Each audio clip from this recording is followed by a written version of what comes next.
Welcome to this explainer. Today, we're going to investigate a modern mystery that has probably been driving you crazy for years. We're going to figure out exactly why the everyday products you buy are getting physically smaller, why the apps you use all the time are getting noticeably worse, and why, spoiler alert, absolutely none of this is an accident. In fact, it's all completely planned. We're going to treat corporate finance and product development like a forensic investigation today, digging deep into what I call the architecture of product decay. Okay, let's just dive right into this. You buy a bag of chips, it's the exact same size bag, but suddenly there's way fewer chips inside. Or, that software subscription you pay for keeps quietly removing features, and if you actually dare to complain, the company instantly fires off this polished PR statement talking about how deeply committed they are to quality. But here's the brutal reality check. They planned all of it. Companies aren't doing this as some desperate last resort measure just to keep the lights on. It is quite simply the single most profitable strategy in modern capitalism. And once you understand the underlying systems at play here, I promise you, you're never going to look at a grocery store aisle or a smartphone app the exact same way again. So, our very first piece of evidence in this structural decay is something called shrinkflation.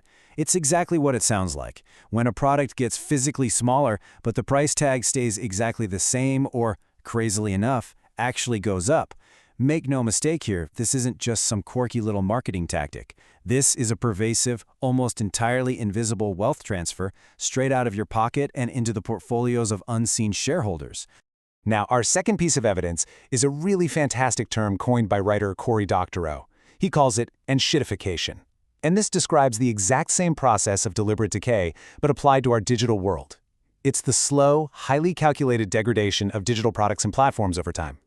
Basically, your user experience is steadily sacrificed just to prioritize shareholder returns. So when you put them together, these two concepts basically represent the physical and digital sides of the exact same corporate coin. So to really break down how this system works, let's start with Act 1 of this playbook, the invisible price increase. Let's look at the physical forensics and see how this invisible price hike actually plays out in the real world. Just look at the math here. Back in the 1970s, your standard candy bar weighed in at about 2.1 ounces. Today, that exact same brand, wrapped in the exact same iconic packaging you remember, weighs just 1.55 ounces. When you actually adjust that for real inflation, you are paying significantly more per gram of chocolate today than your grandparents did. That isn't standard economic inflation, right? That's a highly deliberate choice. So why do companies make that choice? Well, every major consumer goods corporation employs entire teams of behavioral economists, and these folks know exactly how your brain works. They rely heavily on a concept called price anchoring. See, when you walk down an aisle, your brain is instantly comparing those big price tags. If your favorite box of crackers suddenly jumps from $4.99 to $5.99, you're going to notice immediately. You get outraged, and honestly, you might just switch brands. But if the box stays at $4.99 and just quietly drops from 16 ounces down to 14 ounces, it bypasses consumer notice entirely. Your brain is anchored to the price tag, not that tiny little net weight label hidden in the bottom corner.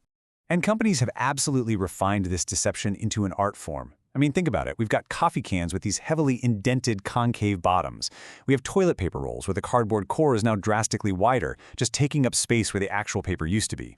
There are juice bottles featuring these supposedly ergonomic grip indents on the sides that magically reduce the liquid volume by 10 to 15%. And ice cream tubs that quietly shifted their shape from round to square just so they could drop from 64 down to 48 ounces. Now, technically, they aren't lying to you. The new net weight is printed right there on the label, fully compliant with all the regulations. They're just betting on the fact that you won't notice. And statistically speaking, they're totally right. Which brings us to Act 2. We have to look at the shareholder pressure machine. Why has this deception accelerated so dramatically over the last couple of decades? Well, it all comes down to one absolutely crucial word in finance: margin. Public companies are under this relentless, crushing pressure from Wall Street to not just maintain, but continuously grow their profit margins quarter after quarter. Now, raising prices straight up risks losing customers, right? And true, genuine innovation takes years of expensive research.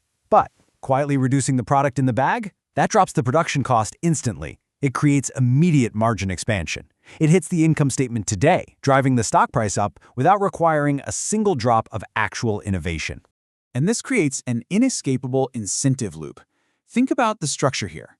Wall Street demands margin growth. So, executives implement shrinkflation. Because of that, the margin expands and the stock price goes up. And here's the kicker. The executives receive massive financial bonuses tied directly to that stock performance. The very people with the actual power to stop product decay are financially incentivized by their own compensation packages to accelerate it. Nobody has to write some evil corporate memo ordering the team to make the product worse. The system just naturally rewards everyone who does. All right, let's move into Act 3. We're going to apply these exact same forensics, but to the digital world.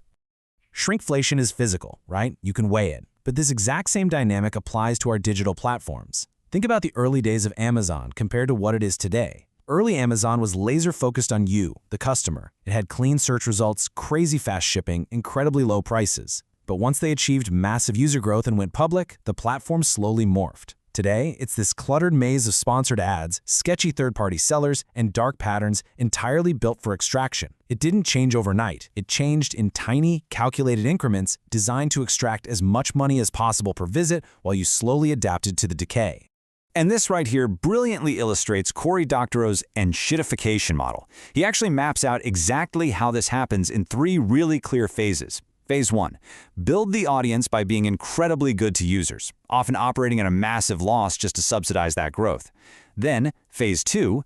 Once the users are fully locked in, pivot to being good to business partners to extract value from them. Finally, Phase 3. Once everyone is locked in, both the users and the businesses, you just squeeze every single party simultaneously to maximize shareholder value. You can literally map this exact 3-phase transition onto almost every single major tech platform you use today. Google, Facebook, Twitter, Uber, Netflix, Spotify, they all follow the exact same structural blueprint. They all start by attracting you with an incredibly useful, customer-centric product, and they all end by extracting absolute maximum value from you once you're locked into their ecosystem. Which logically leads us to Act 4, the psychology of tolerance. You have to ask, why do we tolerate this relentless decay? Why do we put up with it? Well, it comes down to behavioral psychology, specifically the boiling frog effect. You know the saying, if you drop a frog in boiling water, it jumps out. But if you put it in cool water and slowly turn up the heat, it just adjusts until it's too late. Companies have absolutely mastered this principle. If a platform suddenly hiked its price by 25% or just deleted its core features overnight, there would be a massive boycott. But if they roll out 8 tiny, barely noticeable 3% quality reductions over a span of 5 years, we just accept it as business as usual. Slow decay is invisible decay. To make matters even worse, these companies actively weaponize your brand loyalty against you. Think about the timeline.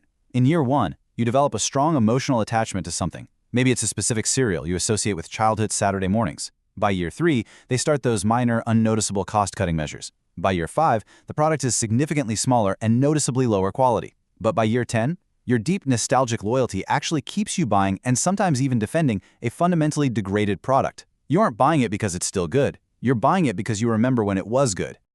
And now, we reach the big reveal, the inescapable incentive system behind all of this. This brings us to the most uncomfortable truth of this entire investigation. Shrinkflation isn't a consumer problem, it's a shareholder solution. These systemic degradations, whether they are physical on a shelf or digital on your phone, they are not bugs in the system, they are features. We aren't dealing with a bunch of boardroom villains twirling their mustaches trying to figure out how to ruin your day. We are looking at a system that is legally obligated to maximize shareholder value every single quarter. When that is the core structural incentive, degrading the product isn't just allowed, it is a highly rational, highly predictable business decision. And honestly, here's the deepest, darkest irony of it all. Those massive institutional investors and pension funds, the ones demanding relentless margin expansion on those quarterly earnings calls, a lot of the time, they are managing our own retirement accounts. Through our 401ks and pension plans, we are indirectly the ones demanding that the chips get smaller and the apps get worse. In a way, we are all the shareholder. The whole system is just entirely controlled by these inescapable incentives. So, how do you actually protect yourself in a system like this? Well, you have to start by developing real financial intelligence. Start reading the net weight labels, not just the massive price tags. Start analyzing a company's incentive structures. Always remember that executives are going to optimize for their stock bonuses, not for the quality of the product you happen to love. And most importantly, learn to predict corporate behavior based on their financial rewards, not whatever fluffy PR statement they just put out. Because once you truly understand the underlying incentives, corporate behavior stops being this frustrating mystery and starts being a highly predictable pattern. So, as we wrap up this explainer today, I want to leave you with one final thought to consider. The next time you're standing in the grocery aisle or mindlessly scrolling through your favorite app, remember that the companies selling you this modern decay aren't strictly evil. They're just following the ironclad logic of the system they operate in. But now that you can clearly see the architecture of